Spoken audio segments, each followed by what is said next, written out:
Victoire 7 buts à 0 de l'Espagne pour son entrée en lice lors de ce mondial. 7 buts à 0, honnêtement les frères, en 2022, voir un match comme ça au mondial, c'est un petit peu malaisant. Moi, avec mes 3 décennies passées, j'ai eu la chance, d'assister à un match, je me rappelle, en 2002, lors de la Coupe du Monde au Japon et en Corée. Un match 8-0 de l'Allemagne face à l'Arabie Saoudite. Après, il y a eu le 7-1 en 2014 et tout, mais c'était un petit peu différent, le contexte était un petit peu différent et tout, mais bon. Voir des matchs comme ça en 2022, avec un écart de niveau comme ça, au mondial en 2022, franchement, c'est un petit peu malaisant. Est-ce que c'est le Costa Rica qui a été très mauvais? Et ça, on peut le dire aussi, qu'ils ont rien montré, qu'ils ont rien montré de spécial. Ou l'Espagne qui a été incroyable. L'Espagne ou le Barça, peu importe, on va y revenir. J'ai envie de dire que la combinaison des deux a fait un petit peu les choses. Mais bon, je dirais plus 51% Costa Rica et 49% Espagne qui a été certes royale. Mais quoi qu'il arrive, et encore, je suis méchant parce que même s'ils ont été nuls, marquer 7 buts comme ça, bah, quoi qu'il arrive, c'est pas à négliger, c'est pas à dévaloriser de marquer 7 buts avec la tension. On l'a vu aujourd'hui avec l'enjeu, l'Allemagne qui a perdu. Ce n'est pas à négliger. Je suis désolé, mais il faut pas négliger ce qui s'est passé ce soir. Avec, j'ai envie de penser à cette phrase magique de Monsieur Cantona qui répète il y a 10 ans, à 12 ans maintenant, que oui, le Barça a gagné la Coupe du Monde 2010. Et ce qu'on a vu, c'est des joueurs du Barça qui ont porté cette équipe d'Espagne. Pour moi, c'était encore pire. Rappelez-vous, en 2010, c'était vrai, c'était le cas. On avait une Espagne à milieu de terrain, même si au milieu de terrain, à l'époque, il y avait Xabi Alonso, il y avait Xavi qui était le chef d'orchestre, et Iniesta, etc. Bon, voilà, c'était Puyol et Piqué, la colonne vertébrale, avec Busquets aussi en milieu défensif. Mais là, pour moi, c'est encore pire. Alors forcément, il y aura des comparaisons tout le mondial entre le collectif du Barça et le collectif de l'Espagne. Ça, on ne peut pas l'éviter. D'accord? On va en reparler aussi. Là, on a un coach qui a la philosophie Barça et un milieu de terrain. Quand tu as un milieu de terrain comme ça a été le cas aujourd'hui, quel régal. Quel régal. Vraiment, le jeu de l'Espagne, ça a été incroyable. Merci Lucho qui est critiqué et qui montre un petit peu comment l'Espagne doit jouer avec cette espèce de mélange de jeu de position, de possession. Et quand c'est récité comme ça, là, ce jeu-là, magnifiquement bien orchestré, un 4-3-3, avec un Busquets qui rayonne comme ça. Alors certes, on va pas faire de conclusion trop rapide, trop hâtive, pour Busquets, parce que l'adversité n'a pas été bonne. Quand systématiquement, sur peut-être les 100 ballons qu'il a touchés, il a systématiquement 5 à 10 mètres d'avance devant lui, autour de lui, et il peut se contrôler, se retourner et choisir la meilleure option sur tous les ballons. Quand les coachs n'ont pas compris que oui, Busquets aujourd'hui, pour le gêner, juste le gêner, pour empêcher un petit peu que les actions se développent, parce que monsieur a un cerveau tellement gros qu'il a un QI football qui fait systématiquement les bons choix, ou presque, il faut le gêner un petit peu. Là, ça n'a pas été le cas, et on a eu un récital de Busquets. On verra les prochains matchs, évidemment. Il n'aura pas l'adversité comme ça, il n'aura jamais autant de temps face à des grosses nations. Il y aura forcément un joueur qui va le presser, ce qui est normal, voilà, ce qui est habituel plutôt, en plus. Mais là, franchement, j'ai envie de parler de Gavi, Pedri. Quel récital! Quel récital!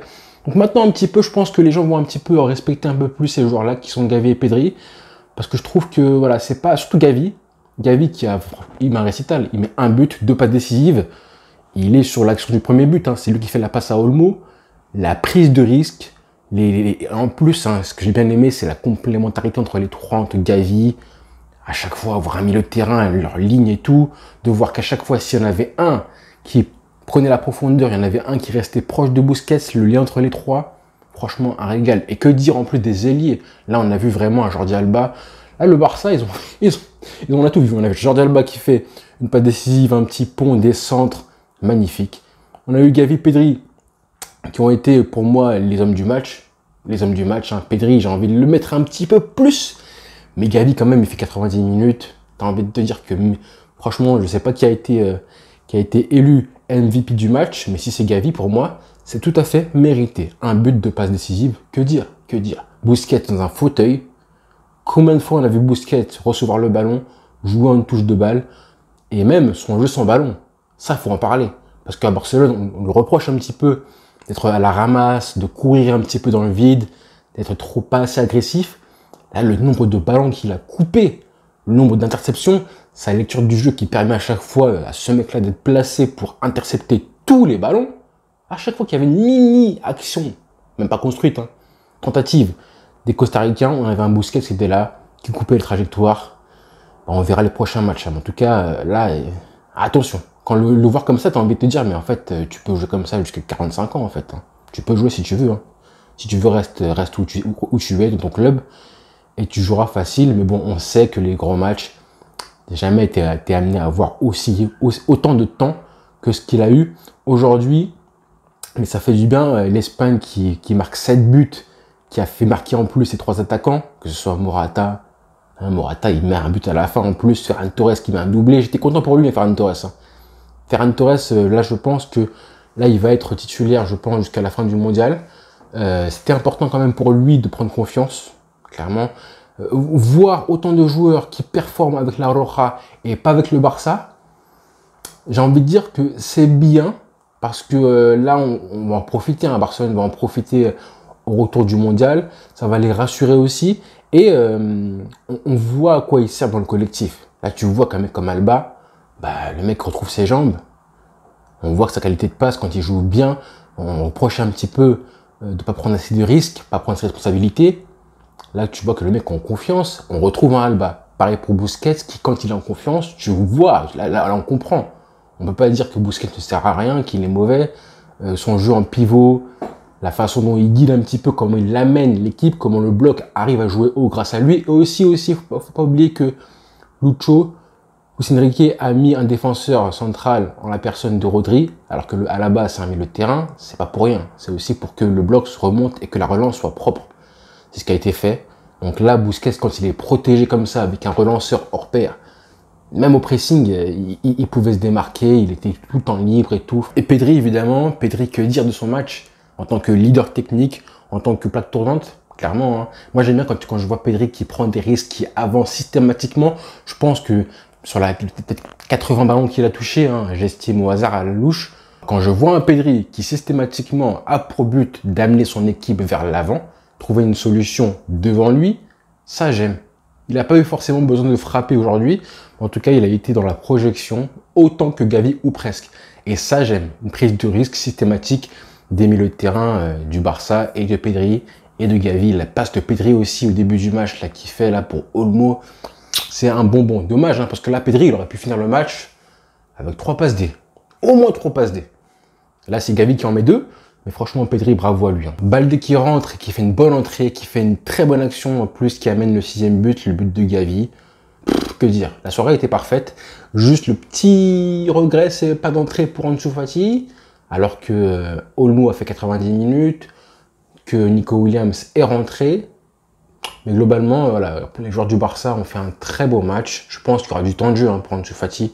Je suis pas inquiet à ce moment-là. Quand je vois comment Luis Enrique fait tourner l'effectif, je suis pas forcément inquiet pour monsieur Ansu Fati. Et pour les comparaisons systématiques entre le Barça et la Roya, j'ai envie de dire les mecs que oui, c'est vrai que Luis Enrique, il a des armes qui sont différentes un petit peu du Barça. Mais je pense que le Barça aurait fait un gros match aussi ce soir.